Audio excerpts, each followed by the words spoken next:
Evening, everybody, and welcome to the webinar tonight. Now, what I'm about to share with you tonight isn't something your bank wants you to know. For many Kiwi homeowners out there, that 30-year mortgage term can result in you paying hundreds and hundreds of thousands of dollars in interest. Over the past couple of years, well, I'm going to say more, 6 to 7 years, we've seen mortgage rates move dramatically from the historic lows of COVID very sharply up to over 7% and back down again to more of a mid-range. As more of us come up for refixing this year, most are asking the same question. How do I make sure less of my money goes to the bank and more of it goes towards me and my future? So the good news is that paying off your mortgage faster isn't all about sacrificing the lifestyle that you enjoy. It can't be. It's about making smarter financial decisions that can save you years of repayments, buy you time, and potentially hundreds of thousands of dollars in interest that in your back pocket, not in the bank's. So tonight we're going to explore those small but very powerful, small and mighty strategies that can help you take advantage of today's lending environment, reduce the impact of future rate increases, and put yourself on a faster path to financial freedom. Really, the sooner you take control, and this is really important, the sooner that your money starts working harder for you. Time is your friend. So let's get started. So a little bit about me before we kick things off. So my role as a financial coach at Enable Me is to help them get to where they need to be faster in a more optimal way. It's never to judge past decisions. It's to look at, don't worry about what you've done before. What are you capable of achieving moving forward?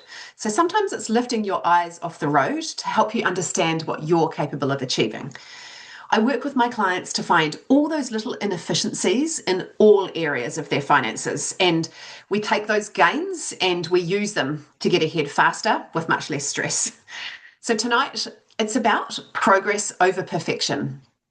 Nobody's perfect, and becoming financially free is absolutely a journey. It's one that we walk on with our clients. I've walked on many financial freedom journeys over the last 10 years of being here. It's not something that happens overnight, but the best way to get exponential results is to just start. And it helps, of course, working with a coach. And that's what we do here at Enable Me. So just an important note, I'm glad that you're here, I'm glad that you're listening, but this presentation is purely educational. It's not to be constituted as personalised financial advice. I want you to take the concepts that you learn tonight, but ideally you apply them with the right professional support. So I wanted to do a little poll to just get a bit of a pulse check on who we've got listening tonight and where the room is at. So I'll get my amazing producer Amy to pop that up on screen. I'd like to know how many people here are mortgage free. Wishful thinking, I know. But yeah, there's no right answer. This just helps me tailor my conversations tonight. My assumption is that a lot of the people listening tonight do have a mortgage with many, many years remaining, hence they're listening tonight. But let's find out. Yep, as suspected, more than 15 years remaining. Yep.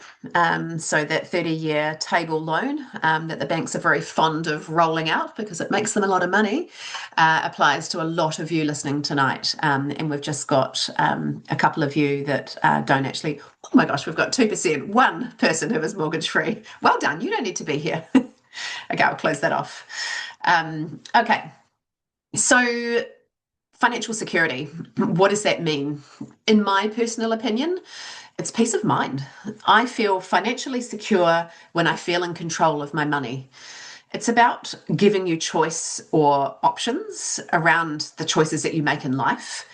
And it builds resilience, having financial security. So we're making decisions from a place of strength, not from a place of necessity. It's not necessarily about stopping work. It's about having the choice to do so if you so choose. In my mind, money is simply a tool to support you to live the kind of life that you want to live. But it's not that easy. It can be complex. And what we do here at Enable Me is help our clients demystify all of this, get a plan, and get moving forward towards financial security, but also financial freedom. So, yep, there's a lot going on at the moment. Things that we don't have any control over: wars, interest rates, up and down, fluctuations in terms of the markets, whether that be share market, property market, inflation. That's something that can rob you of your money when you're in retirement, and all of us, cost of living. None of these things are under your control. And it's great to be across what's happening in the world, but being paralyzed by the noise is not great. So if you're that person that's lying awake in bed at night, worried about the state of the world, stop. Hope comes from focusing on what you can actually influence and moving away from fear, that fear that kind of leaves you going nowhere. And here's how you can do it. I want you to understand that uncertainty is actually the norm when it comes to finances. Interest rates go up and down, inflation goes up and down, markets go up and down, there's an economic cycle. What causes problems is not volatility, because that is the natural environment in the financial world. It's actually lack of preparation.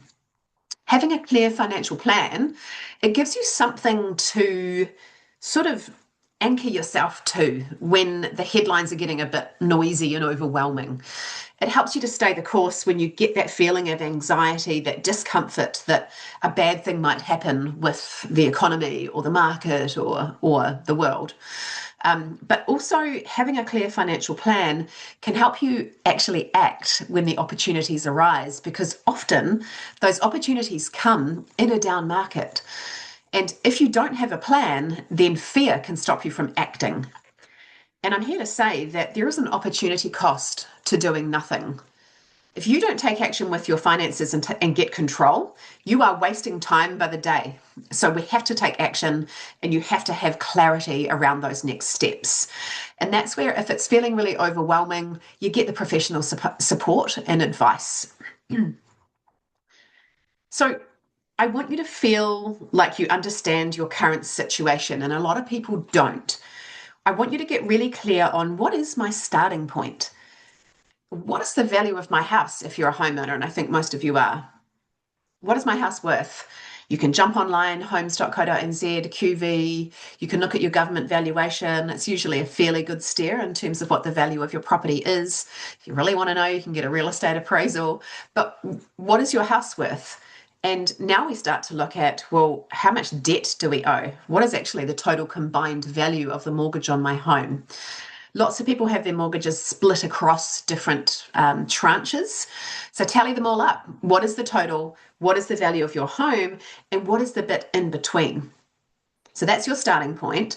What else have you got around that? What is the value of your KiwiSaver? Do you have any savings or other investments? Do you have any gold hiding in the bottom of the cupboard or under your bed? What is your asset position? I call that your net equity. I want you to understand what that number is for you. And when my clients come and see me, I often calculate that for them if they don't understand that. And I have a couple of little measurements that I use. By a certain age, as a couple or a single person, you want to have net equity or a net asset position of a certain amount, so that we can kind of understand whether you're on track or not. And I'll give you an example of this. I had a lady come to see me this week. She was 53. She had a really, really, really good job, but she was terrible with money, self-admitted. She was a spender.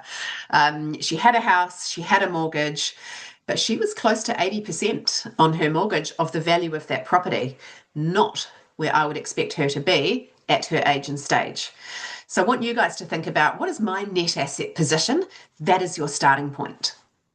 Once we understand that, we want to start to define the problem that we're trying to solve. Is it the lack of income? Are we frittering, letting that money seep out between the cracks? Is it your time frame? Are we running out of runway before retirement? Is it how you behave around risk and your risk tolerance? What is that problem in your specific situation that we're trying to solve here?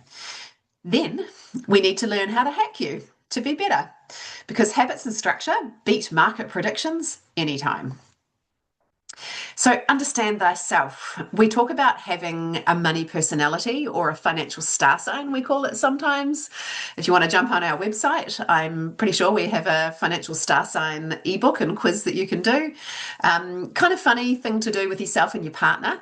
But, what is your cash position? Where are you starting from? Would you consider yourself to be kind of floating along? Yeah, okay, I'm paying my bills, but I'm not actually saving.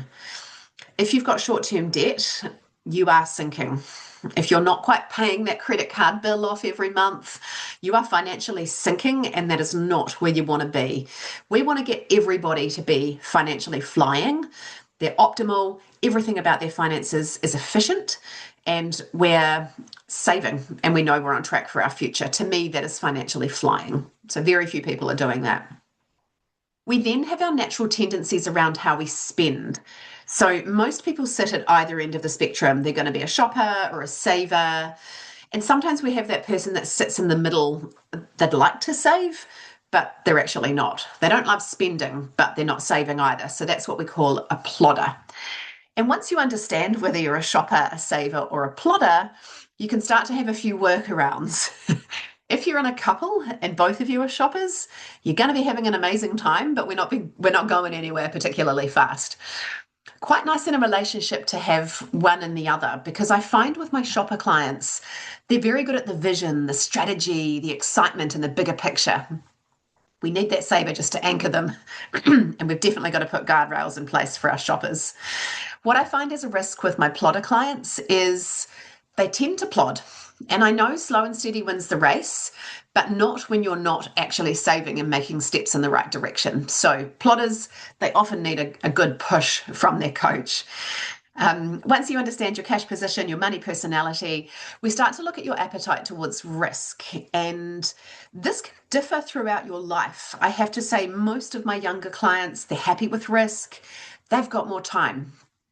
When you start getting closer to retirement, you start to freak out a little bit about making a mistake, putting a foot wrong, and doing yourself out of your retirement fund. And it's happened. A little bit scary. And some of us, we're just more naturally a safety warden more than an adventurer. So where do you sit in terms of that risk spectrum? This is not about labeling you, trying to put you into a box. It's just having a little bit of self-awareness about how you behave around money that can actually be the first step to help you make better decisions. So at Enable Me, we believe there are three key areas or three fundamentals that we always focus on in sequence as well, by the way. Number one, we want to be maximizing what we call your surplus. Now, your surplus is the money that you keep. What it is not is money that shifts to a bank account that then gets moved back out again and spent. So the surplus is the money that is put aside in terms of savings for your future, not for a holiday, the service on the car, or the kids' school fees. That is not savings. When we're talking about a surplus, it's money put aside for the future. So that's step number one, and I'm going to share a little bit about how to do that next. The next step, or the next fundamental, is get rid of that home mortgage. I noticed that a couple of you on the poll have mortgage-free on your family home, but you actually have some debt on your investment properties. Controversial. I don't necessarily get my clients to pay off the debt on their investment properties. We want to have a little bit of leverage in your portfolio. If you want to talk more about that, come along and see me. We can talk about how much debt we want to have on your investment properties. But we want to, with priority, be killing the mortgage on your family home. Now, I don't know about you, but I don't want to have a mortgage when I retire. I don't want to rent until I die. I want to have a mortgage-free home so I can build financial security for both myself and my family. And I want to do that as quickly as possible. So that is step number two. For most of us, that is a life goal. Get rid of that mortgage. It frees you up, no end. Number three, once we've understood that we're on track to become mortgage-free, we have to start building wealth. And actually, don't be mistaken that building wealth is just for the wealthy. We need to accumulate wealth over your working years because when you stop work, and all of us either want to or will need to at some point, we need to then decumulate that wealth. So we've got to start to build that nest egg so you've got something to live off because, as we know, the NZ Super will not be enough. The thing to note, and this is really important, that these three fundamentals, they're going to work in any economic environment, even with volatility. So, step number one, how do you increase what's left over? So, I met with a couple recently, and it's always nice to tell a story. They were fantastic. They were both professional. They had a couple of kids. They were actually saving. I think they were plotters from memory. I diagnosed them as floating. They were saving though around about $1,000 a month, and mostly that was being captured. And I could actually evidence that sitting in a savings account. So they had 12,000 in a savings account. It had taken them a year to save that up. So that's not bad. It's a great starting point, better than not saving at all. But once we dug a little deeper with these two, we identified some money that was quietly leaking out. This is what we call fritter. So, by tightening up their structure and putting in place some smarter systems around the way they manage their bank account structure, they're actually now on track to save $35,000 per annum without feeling like they're sacrificing their lifestyle. We started by setting a budget and we're holding them accountable to savings targets. But the real magic happens when you build the systems that actually make the behavior automatic. So, what that looks like for most of my clients, you save first. Your salary comes in, or your income from your business comes in, out goes your savings. Non-negotiable to me that that is happening with every one of my clients. I don't care how little that amount is, it could be $5 a week. We start with $5 a week and we build from there. The habit is more important than the amount. Excuse me. I always say, and James Clear, who wrote the book Atomic Habits, this is kind of where that comes from. But I always say, paraphrase him, a good plan or a successful financial plan, it doesn't rely on human discipline. We're not very good with it. Systems beat willpower every single time. So, how do you uncover that hidden surplus? I mean, if I asked you if you'd like a free pay rise, the answer would probably be yes, right? You can if you can find your fritter. Most Enable Me clients fritter on average 15% of what comes in the door. So, to give you an idea of what that can look like, if you're earning $200,000, or $100,000, that's $15,000 a year or $30,000 a year, depending on the income. So finding that 15% of what walks in the door can actually transform your financial outcomes. It really is that pay rise that you control. So there's those little things like cutting back on that convenience spending. So buying your coffee every day, too many takeaways in the week, not meal plannings to avoid those impulsive supermarket trips at the last minute. But it's also reviewing your forgotten subscriptions or reviewing the bank fees that you're getting charged unnecessarily. One of the biggest sources of fritter, though, in addition to those little things across the board, paying too much interest to the bank. So by optimizing your mortgage to pay it off faster, you can really, really, really make some big savings in that area. And when we add all of those savings together across the board, it adds up to actual a quite significant amount of money. Like you saw, the couple that I saw a couple of weeks ago, $35,000 of savings, and they thought they were doing really well and saving 12. And it's happening because we're holding them accountable to it. So that's step one. We find the money that goes walkabout. Step number two, we find the money that goes walkabout. We get the systems up and running with the way you manage your bank accounts to make sure that you save first. And then we channel it into your mortgage. Debt-free housing before retirement is critical. The faster you repay your mortgage, the less interest you pay, and the more future flexibility you're going to have. When I first sit down with my clients, I always ask them, what is your vision or goal for the future? Because we work as money coaches, financial coaches with our clients, we work with them over a year. I know they're going to waver at some point over the course of that year. So I ask them that question because I really want to understand what their motivations are. For a lot of people, it's getting mortgage free so they can have more choice.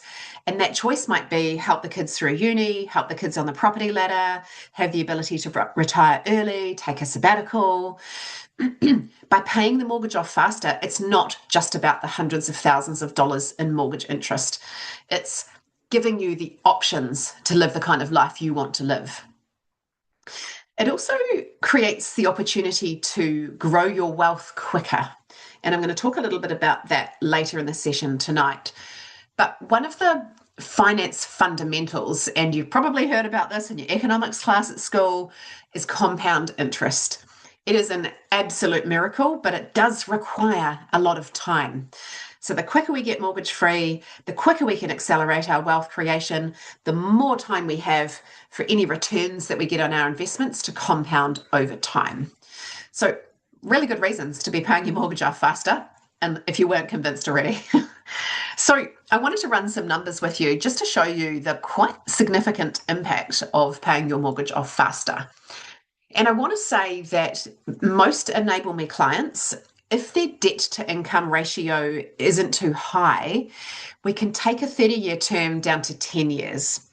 I've proven that time and time again over the last 10 to 11 years that I've been with Enable Me. If we haven't overcommitted with that mortgage and we're living a normal lifestyle, we should be able to cut you down to 10 years.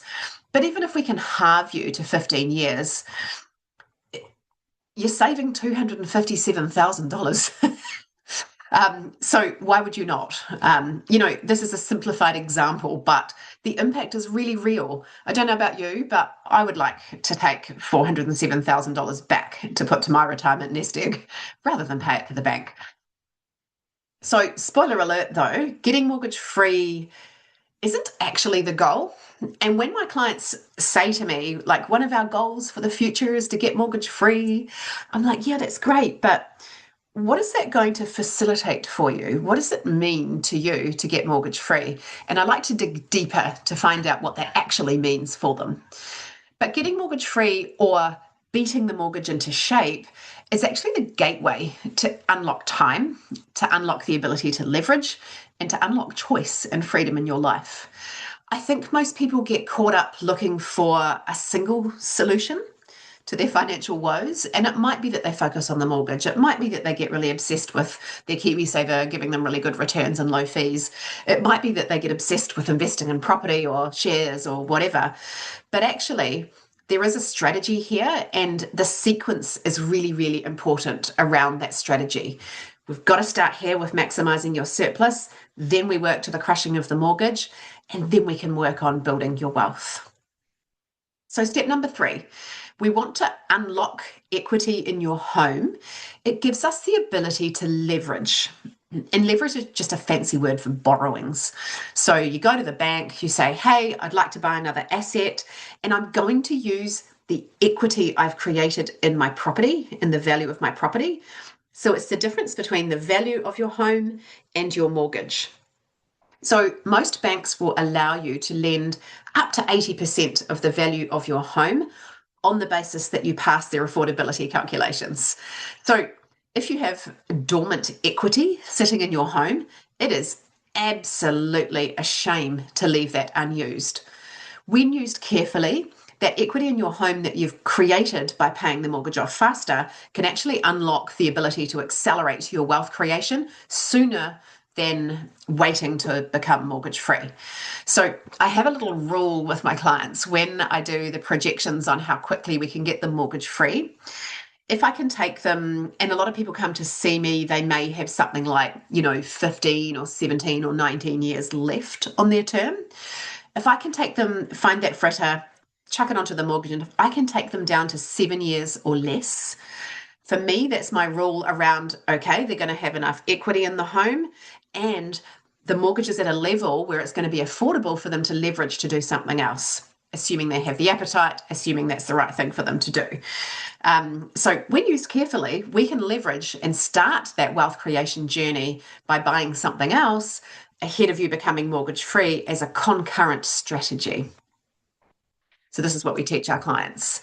I do want to run another poll at this juncture because I'd like to understand where people are putting their money and or where they want to put their money. I'm hoping that most people have a KiwiSaver. I know that some of you listening tonight do have investment property. Um, what else have we got, if anything?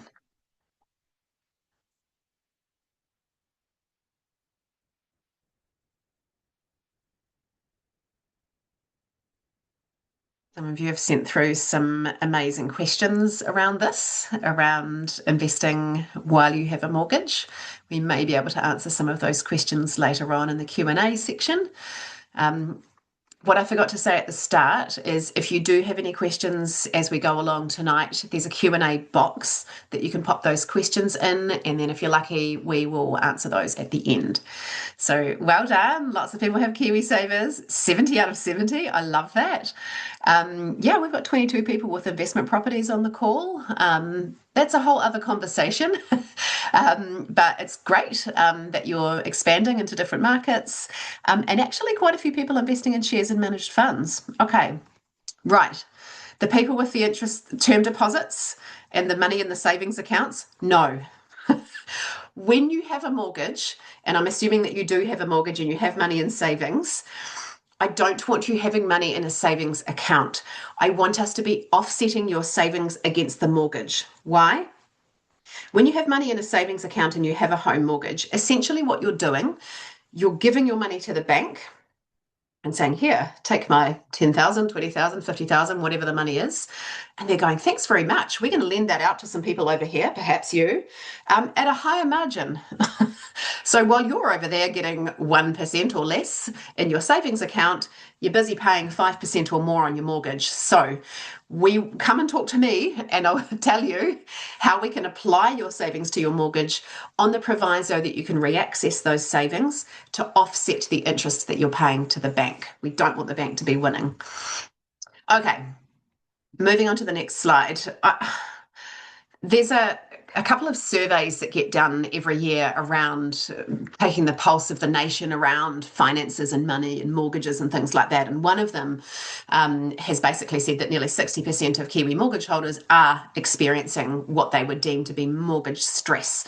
It's keeping them up at night. They're worried they're going to miss a payment or they are missing payments.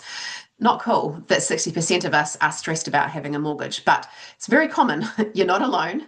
And it's absolutely not about personal failure. Honestly, we're operating in a system that doesn't work anymore. And this is why we have to be smarter. We can't work harder and get our way out of this. We have to do something different. Paying the mortgage debt off earlier is the answer to this broken system problem because it saves you money because you think $1 more that you pay on your mortgage today of principal is $1 that you don't pay compound interest on over the 30-year term.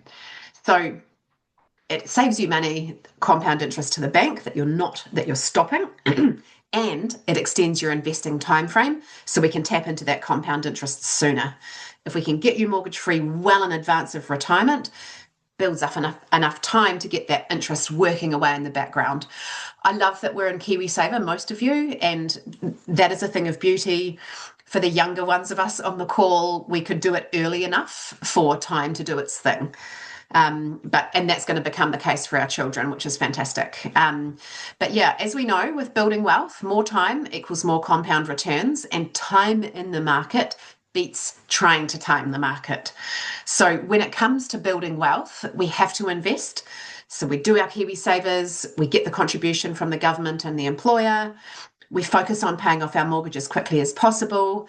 If we can, if it's appropriate, we can leverage to buy something else, usually a property, although leverage sometimes can buy a business to create some more passive income.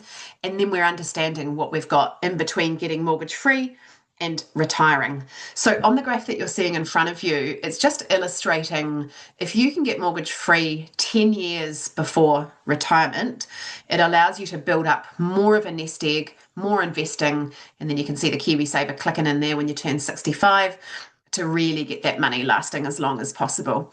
In an ideal world, when I'm calculating and doing retirement planning with my clients, we take you out to age 90 at a minimum, ideally out to age 100. So it's always nice to hear about a success story. And I'd like to share the story of our amazing clients, Catherine and John. These are a real life client. You can jump onto our website. There's a blog on there about how they worked with us and what they did. But yeah, these guys came to see us in 2019. They felt like they had no runway. They were in their late 50s with a big mortgage to pay off.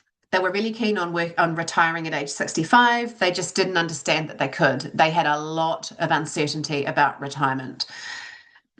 Fast forward to 2026, they're now mortgage free, they're investing, and they're really strong in terms of financial resilience. Their outcomes improved, not from luck, but structure and consistency and a bit of accountability from us as well, I'd like to say. The key thing to note with these clients is that during when they were working with us, Catherine actually lost her job, but she stayed committed. It was really cute. She printed out a picture of the mortgage graph and popped it onto the fridge. And between her and John, they didn't let that blip or that setback put them off from their goal. Life happened, they controlled what they could control, and they carried on to success. So now they've got a mortgage-free home, they leveraged and bought an investment property with our help, and they have their KiwiSaver building wealth in the background. And we're taking them out. The projections take them out to being 93 years old by the time they run out of money, if they make it that long. So here are the numbers with these guys. Their original mortgage term when they came to see us in 2019 was 18 years in their late 50s.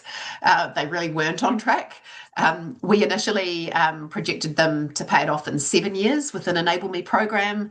They actually did it in 6. Amazing. And by doing so, they saved 61 grand in interest simply by paying the mortgage off faster. And they've got a buffer of emergency savings embedded within that mortgage, equivalent to a year of their spend.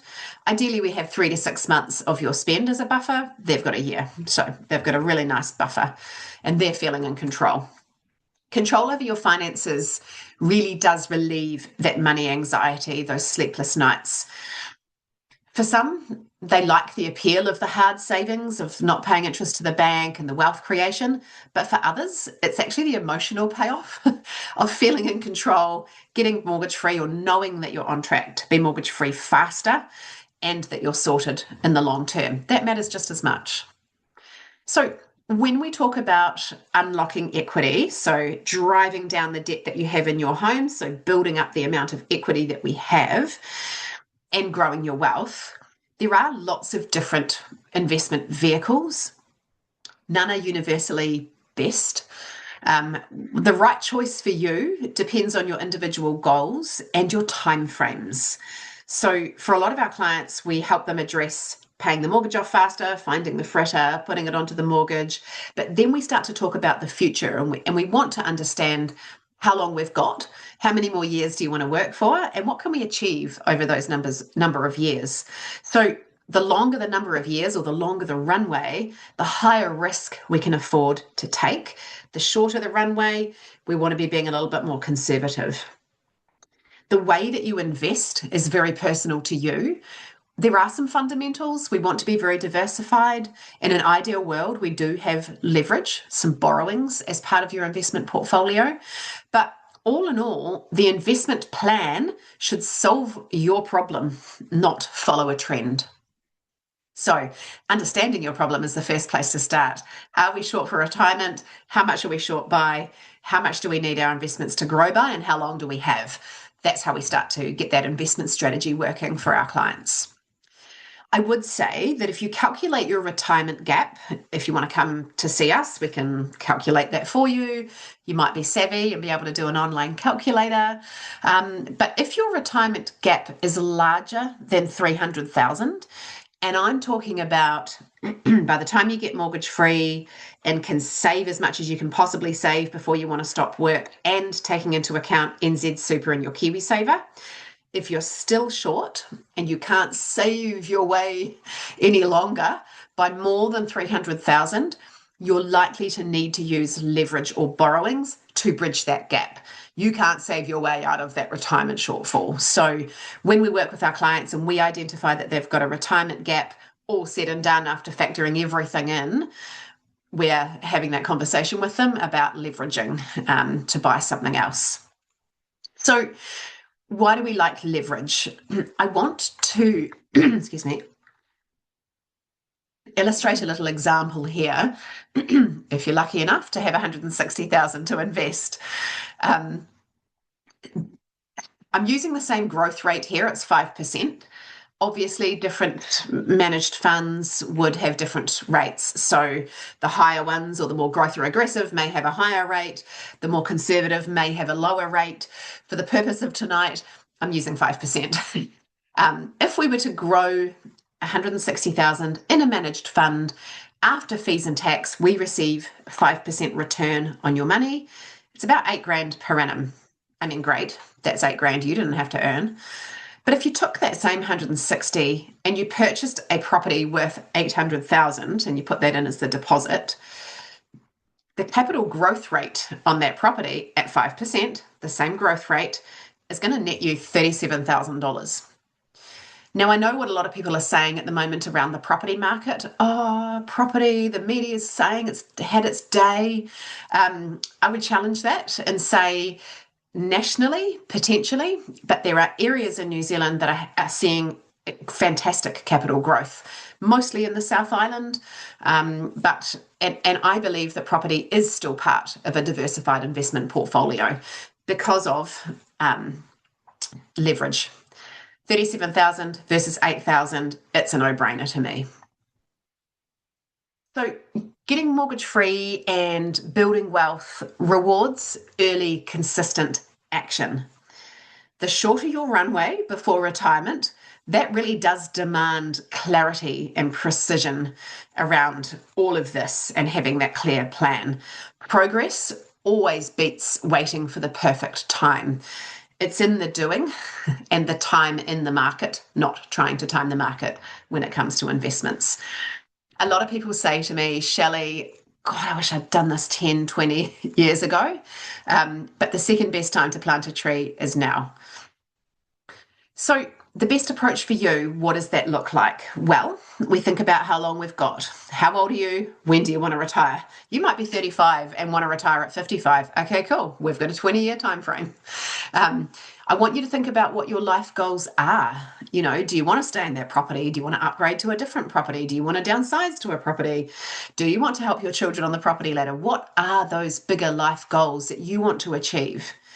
We want to start to put numbers around those for you. What is the risk that you're prepared to take, or what is the risk that your situation demands? Do you have cash flow issues that need addressing? And do we need to embed flexibility into your plan? All of these things matter. There's no one size fits all solution to a financial plan. It is personal to you. So what do we do here at Enable Me? Who is this crazy lady talking to you tonight? We sometimes call ourselves financial personal trainers. So we do webinars. I talk on a podcast. We sometimes go into businesses and talk about money. But our business is financial coaching. And what is financial coaching? It's helping our clients to achieve financial freedom in the most optimal way and quickest way possible. We walk with our clients in a really high touch way, usually over a program which lasts 12 months. And we hold them accountable to actually executing on the plan. We hold them through those hard changes. We show them what they're capable of achieving. And ultimately, like Catherine and John that we talked about earlier, we get them to that space where they feel financially free and not burdened anymore, particularly by the mortgage. So the financial coaching, to kick that off, we start with a financial consultation. So this is a one-off session. It's actually a value-packed 90 minutes. You sit with a coach. It could be myself. It could be one of my other amazing team.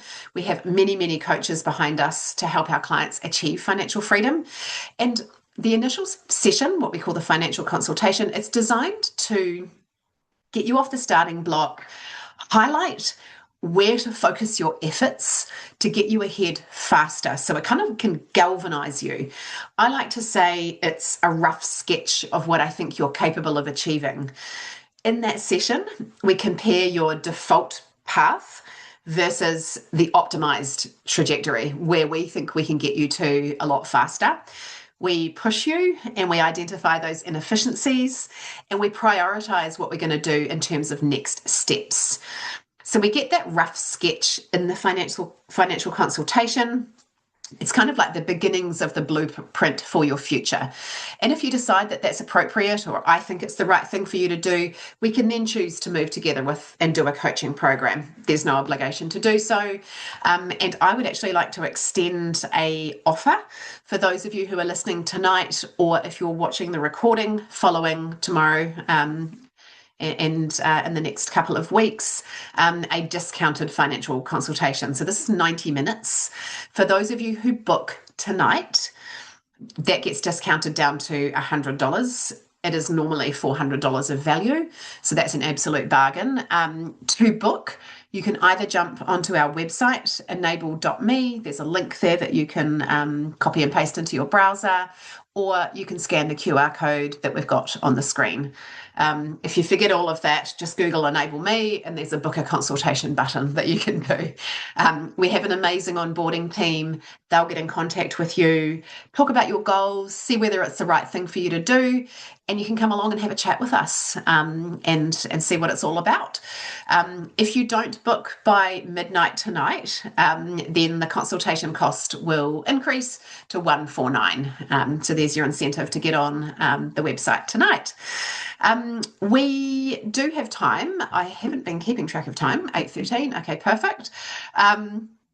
We have hopefully time for a couple of questions. I'm going to get my producer, Amy, to read a couple of questions out to me. I don't know if any of you have popped any into the chat box, but feel free to do that now if you want to, and we'll see if we can get to them.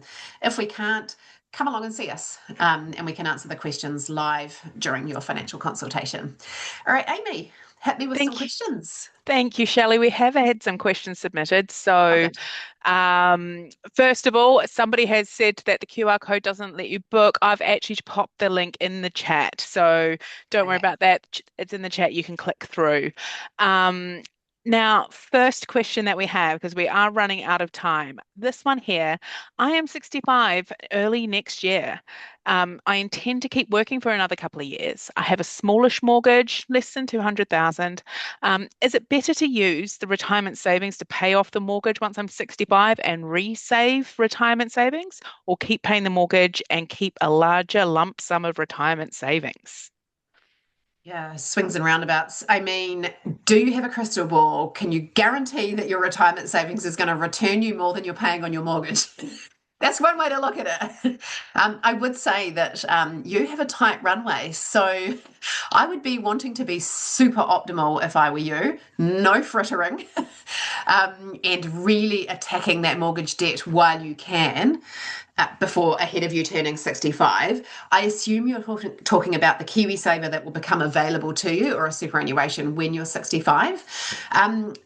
Look, usually it's a yes, but it does depend on the goals. So for some of our clients, they may have a goal of actually downsizing and freeing up capital, at which point I might say, no, leave it. I would say probably 80 to 90% of the time, get the damn mortgage gone, minimize the interest paid to the bank. And if you're still working over those couple of years, really go hard with being tight, having good systems, no frittering, and we're going to build up and ramp up that those savings again. Yeah. Great. But if you want specific advice around that and the retirement planning side of things, we do run a coaching program specifically around retirement. So that is something you can come and talk to us about as well, not just the mortgage. Amazing. Thank you, Shelley. Now, do you have any best strategies for paying off your mortgage while still enjoying life now? Yeah, and actually, I haven't mentioned this in the session tonight, but one of the things that is always super, super important is that when we're putting together a financial plan, it is not based on deprivation, because if it's too tight, you're just going to fall off the wagon. So what we do with our clients is we ask them to identify a couple of those non-negotiables.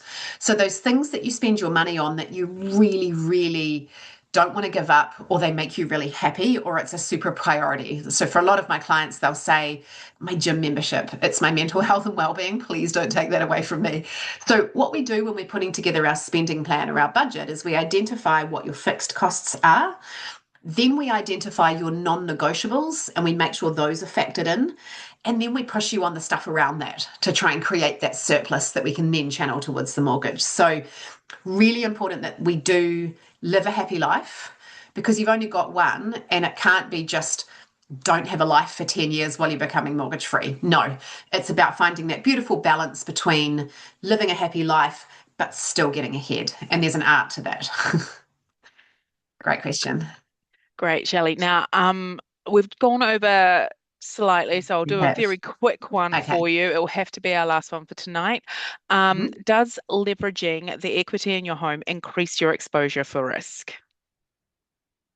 Does leveraging the equity in home? Yeah, I guess it does, because we're taking on more debt. So we have to understand what is your appetite for risk, your tolerance for risk, and how are we going to mitigate what those risks are? So, if we are leveraging off the equity to buy a property, I mean, you can leverage to do other things, like you can buy a business or shares in the company you work for. But if it's in the example of buying an investment property, we have to think about what are those areas of risk. And this is what we work through with our clients. The first one is buying the wrong property. 95% of the properties out there do not constitute good investment properties. So the biggest risk is buying wrong. The second biggest risk is not being financially resilient yourself and not having the ability to hold that property for the time it's going to take in the market. So we try, before our clients leverage to do something like buy a property, we build the resilience first. Then we make sure they buy the right property and have the right strategy around that property. So we're not doing it in isolation. We're really deeply understanding where can this go wrong, and what are we going to do about that thing that might go wrong. So good question, but it's something that can still be done. I do believe having a leveraged investment property is part of a really well balanced portfolio. And the reason I say that is everything goes up in value over time. Things go in cycles. So right at the moment, in investment or property in general, in some areas, has been underperforming in terms of capital growth, but we've still got the rental income coming in, and debt deflates with inflation. So $100,000 of debt with inflation will be worth $97,000 of debt if we're talking about a 3% inflation rate. So there's some powerful factors at play. So if you're keen to talk about possibly leveraging to create wealth as part of your journey, come along and we can talk about it. Absolutely. Thank you, Shelley. So that is all the time that we have for questions. I'm so sorry that we couldn't get to all of them. So for now, if you have anything else, I popped a few links into the chat. Otherwise, wanting to book a FC, make sure you book tonight before midnight to get that special price. We'll also send around a recording tomorrow in case you want to share it with friends, or just want to have a think about it a little more. But once again, thank you, Shelley, and thank you everyone who joined us this evening. Good night.